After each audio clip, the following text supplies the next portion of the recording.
¿Por qué filosofía aquí y ahora especiales? Hay temas insoslayables de pensar, de reflexionar y ofrecer nuestra propia interpretación de los hechos históricos. El Islam y los Estados Unidos, los dos dicen tener a Dios de su lado. La guerra del Paraguay es un genocidio silenciado. Había que liquidar al Paraguay. El Paraguay de Francisco Solano López. Vamos a hablar de literatura y política para pensar el compromiso del escritor. Los ejemplos de Sartre, Rodolfo Walsh, como el Eternauta de Oestergel que dice: desde ahora estamos solos, completamente solos. ¿Quiénes pensaron la Argentina de otra manera? John William Cook. El peronismo es el hecho maldito del país burgués. Raúl Scalabrini Ortiz Queda en el recuerdo de todos como uno de los principales representantes del pensamiento nacional y popular. El imperativo más profundo que tenemos: pensar por nosotros mismos. Filosofía aquí y ahora especiales. Pensadores. David Viñas. 1. Por 4 días locos. 2. Un testigo de su tiempo. 3. Miedo y estilo. 4. El pesimismo de un escritor. 1. Por 4 días locos. Vamos a hablar de David Viñas. Posiblemente sea la primera vez que se le dedica en la televisión argentina un programa a David Viñas, un programa entero para él. David Viñas nació en 1927 y murió en 2011. Fue exactamente la figura del escritor comprometido, del escritor marxista sartreano, que decide que su obra no va a ser una obra, digamos, dedicada a sí mismo o encerrada en lo que se llamaba la Torre de Marfil, sino una obra lanzada hacia el mundo, comprometida con la realidad social y política en la que él estaba inserto. David Viñas figura en la historia argentina en 1951 porque es el fiscal de la Unión Cívica Radical que lleva la urna para que Evita, enferma, en su cuarto de enferma, vote en las elecciones de 1951. Cuando sale y ve a todas las mujeres rezando por la salud de Evita, comenta: una imagen digna de Tolstoy. En 1953, Viñas, junto con otros intelectuales, funda la revista Contorno, que es un hito realmente en la cultura argentina. Son intelectuales antiperonistas, de formación de izquierda en general, y es una revista que creo que ha sido reeditada, estoy seguro, por la Biblioteca Nacional, y es una revista muy consultada, muy respetada y merecidamente respetada. En 1956, David Viñas publica un cuento que va a ser historia, que es El Jefe. El Jefe lo publica en un libro que se llama Paso a los héroes y otros cuentos de la década absurda. La década absurda es la década del peronismo para David Viñas. David Viñas se definió a sí mismo, no aceptó nunca ser definido como un gorila. Dijo: no soy un gorila, soy un Contreras. Bueno, este Contreras, en 1958, plasma junto a Fernando Ayala la película El Jefe, que es una película alegórica muy importante, la película más importante del periodo de la Libertadora. En la película no se nombra a Perón, por supuesto. Es una película sutil en este sentido, porque otras películas como Después del silencio o Los torturados incurrían en desbordes, bastante alevosos, ¿no? Desbordes. Viñas y esto lo conozco porque me lo contó Héctor Olivera, que era el socio en Aries Cinematográfica de Fernando Ayala. Viñas le había señalado a Ayala que para él la canción que definía la década peronista, la década absurda, era una canción que cantaba Alberto Castillo, el cantor de los 100 barrios porteños, y que es: por 4 días locos que vamos a vivir, por 4 días locos te tenés que divertir. Esta cosa efímera del peronismo según la visión de Viñas, era la que estaba reflejada en esta canción de Alberto Castillo, que también para Viñas reflejaba el reparto irresponsable de riquezas hecho por Perón. Porque Perón, que había dicho que se tropezaba con las barras de oro en el Banco Central, según Viñas y mucha gente de la izquierda, debió aprovechar esas barras para plantar la industria pesada. En cambio, la repartió a la clase obrera para manipularla. Entonces, en lugar de plantar la industria pesada para la eternidad, decidió dilapidar esos dineros a los obreros, porque total, por 4 días locos que vamos a vivir, por 4 días locos te tenés que divertir. Los obreros estaban contentos con vivir y divertirse por fin en la historia argentina.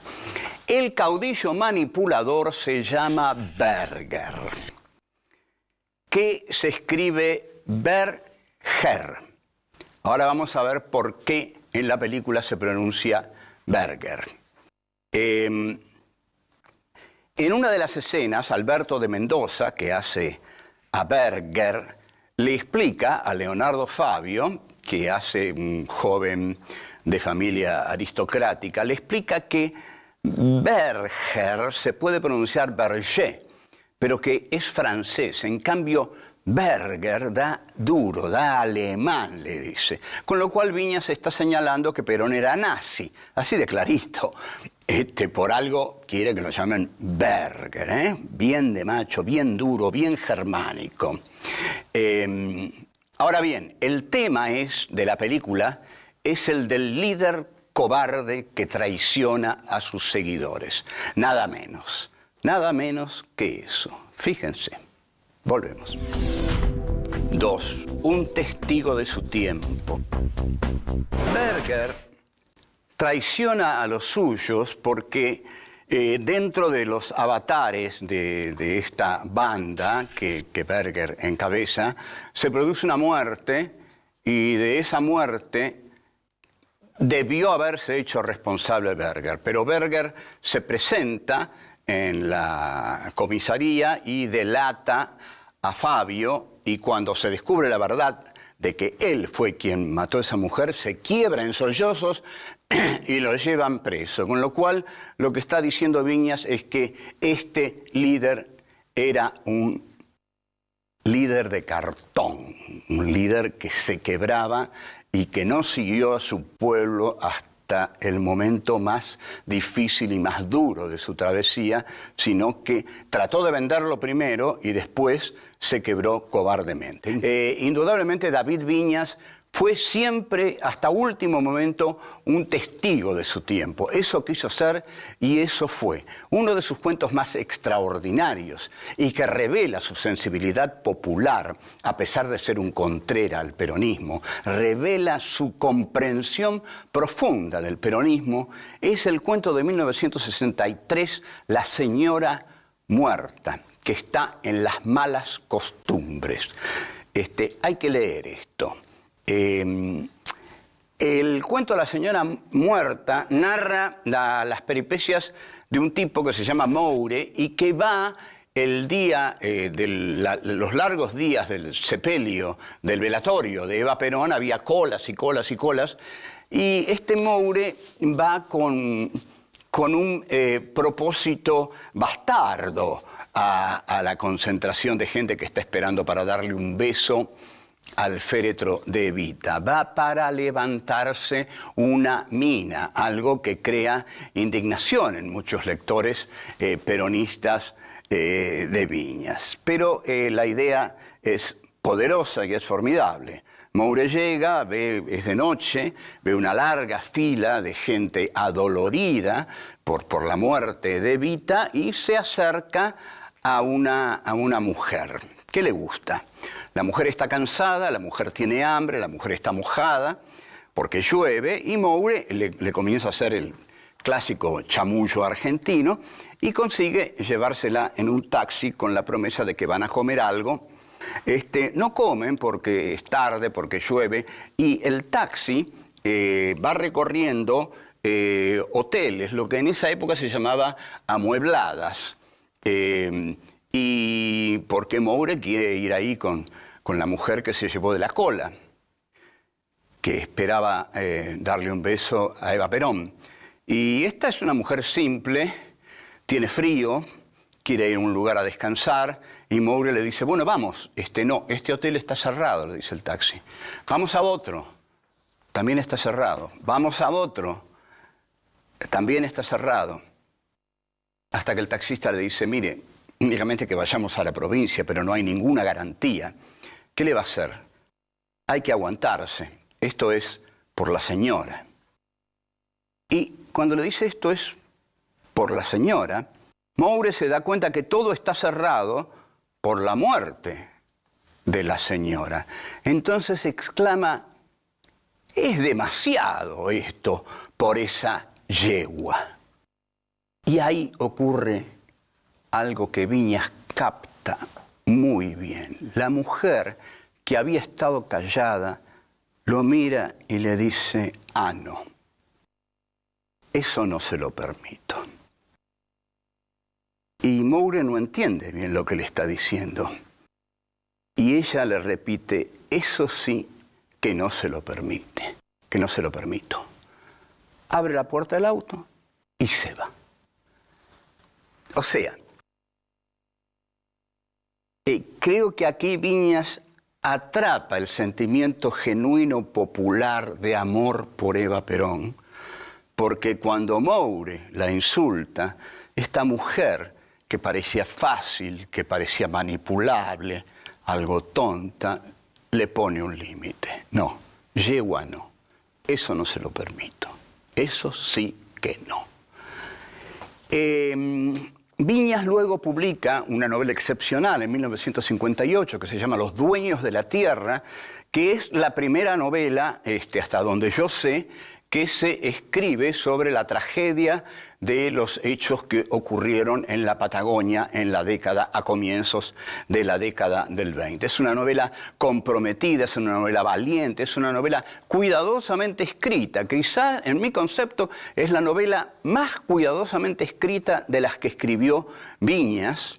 Es una novela atrapante, en la cual hay un juez que es un pariente de Viñas, porque el juez Viñas que va a interceder al sur, a mediar, el juez Viñas era pariente de Viñas, o sea que Viñas tiene como el deber hereditario de escribir una novela sobre los hechos de la Patagonia trágica. Y luego imagina un diálogo que mantiene el juez con Hipólito Yrigoyen cuando este juez regresa, y este juez sabe que Yrigoyen autorizó la represión, lo cual es una carga muy, muy pesada para don Hipólito. El juez imagina que cuando se entreviste con Yrigoyen, Yrigoyen le va a decir que los miembros del ejército no eran sino parte de una entidad indivisible y que era imposible juzgarlos. O sea, Yrigoyen le dice al ejército, no lo vamos a juzgar, lo que ocurrió, ocurrió y este caso está cerrado. El juez se va, por supuesto, triste y apenado por la injusticia de hacer justicia a esa gigantesca matanza. Al terminar de leer Los dueños de la tierra, sabemos que hemos leído una gran novela comprometida, una gran novela que Sartre hubiera aprobado con gran entusiasmo. Es una novela en la cual se juega el aspecto social, el aspecto económico, el aspecto literario y estilístico. Bravo Viñas por esta novela. Volvemos. 3. Miedo y estilo. El ensayo principal de David Viñas es Literatura Argentina y Realidad Política. Es un ensayo importantísimo, insoslayable.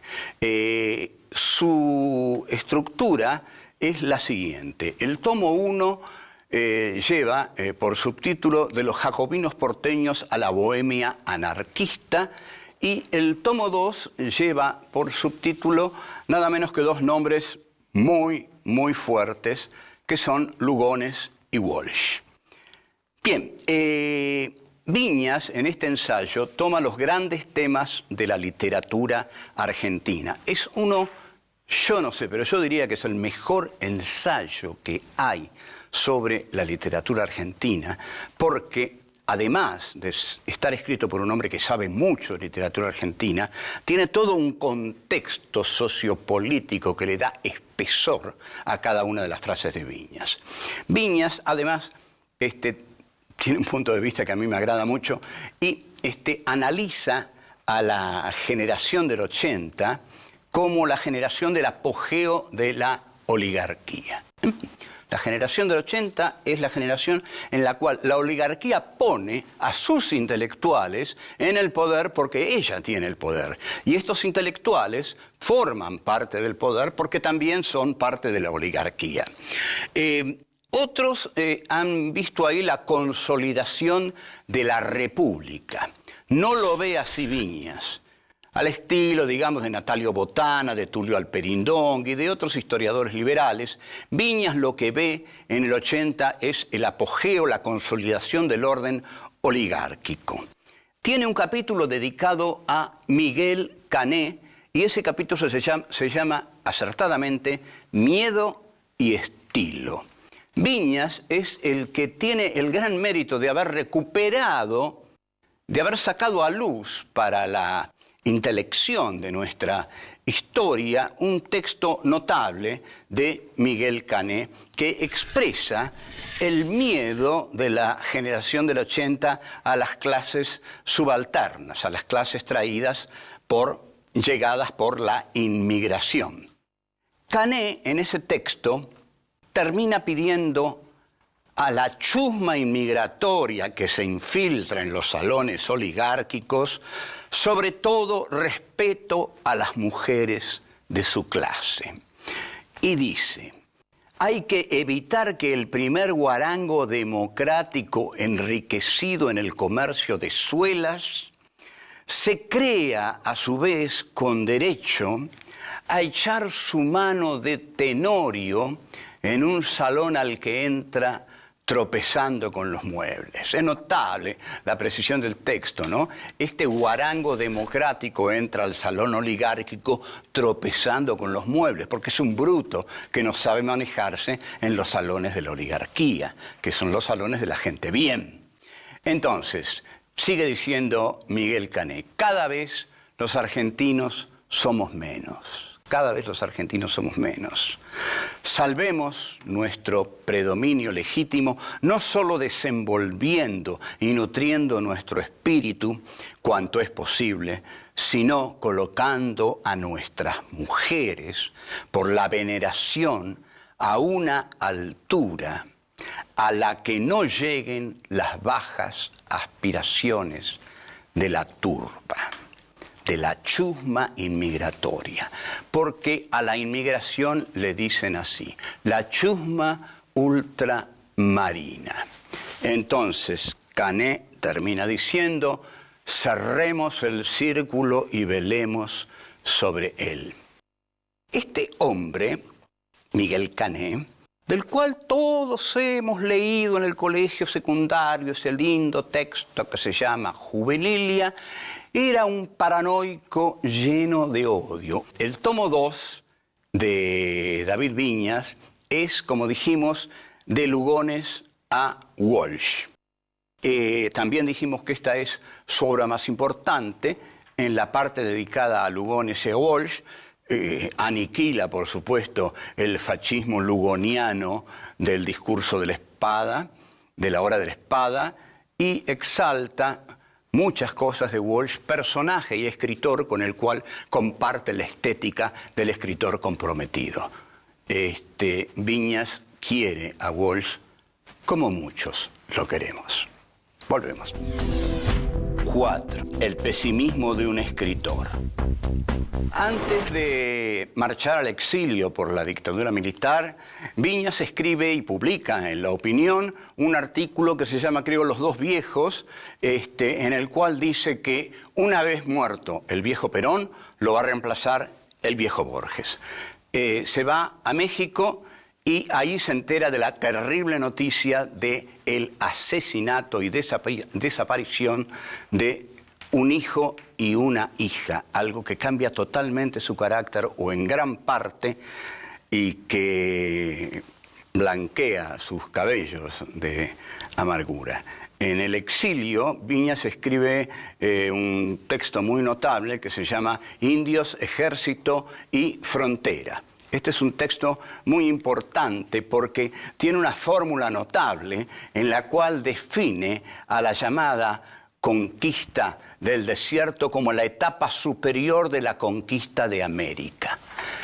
La conquista del desierto de Roca, dice Viñas, es la etapa superior de la conquista de América. Bien, entonces, también dice que los indios son los desaparecidos de 1879, porque evidentemente, claramente la campaña de Roca fue genocida. Roca, analiza Viñas, tiene una ideología castrense que es opuesta a la del caudillo. Es la del militar conquistador, la del mariscal Bulló en Argelia, es Roca en la Patagonia aniquilando a los indios. Hay una santísima trinidad de los militares para realizar esta tarea, dice Viñas. ¿Cuáles son? Los telégrafos, el Remington y los ferrocarriles. Esta es la santísima trinidad con que aniquilan los pueblos originarios. El Remington fue la posibilidad del genocidio. Y he aquí que tenemos una frase que cita Viñas y que vamos a citar muy cuidadosamente de Estanislao Ceballos, hombre de la generación del 80, acerca del Remington. Estanislao Ceballos dice: el Remington les ha enseñado a los indios que un batallón de la República puede pasear la pampa entera dejando el campo sembrado de cadáveres. Solo el Remington. ¿Se fabricaban Remingtons en la Argentina? No. El Remington viene de afuera, o sea, es la Europa culta civilizada del progreso la que le da a Roca los Remingtons con los que va a aniquilar a los indios que solo luchaban con flechas. Esto lo lleva y lo pone en primer plano David Viñas. En el año 2000 es muy conocido un encuentro que tiene con Cristina Fernández de Kirchner en un programa de televisión en el cual Viñas le dice: señora, yo soy pesimista porque soy un escritor. Y Cristina Fernández de Kirchner le dice: disculpe, David, pero yo soy optimista porque soy un político.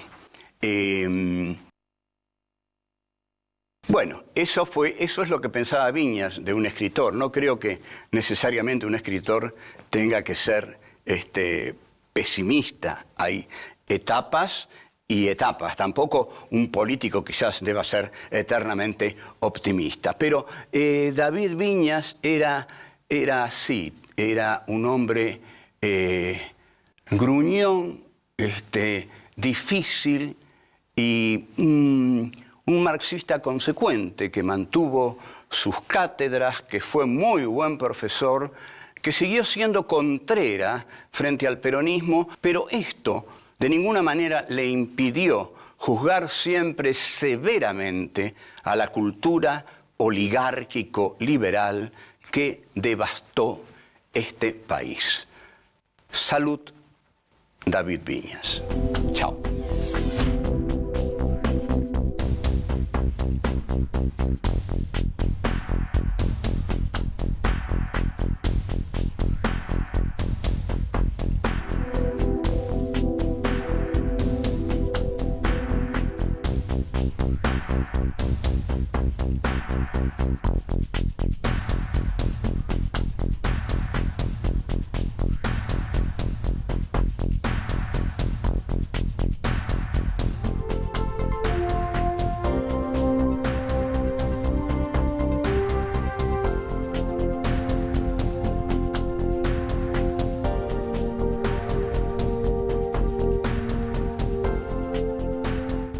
Maldito del país burgués. Raúl Scalabrini Ortiz queda en el recuerdo de todos como uno de los principales representantes del pensamiento nacional y popular.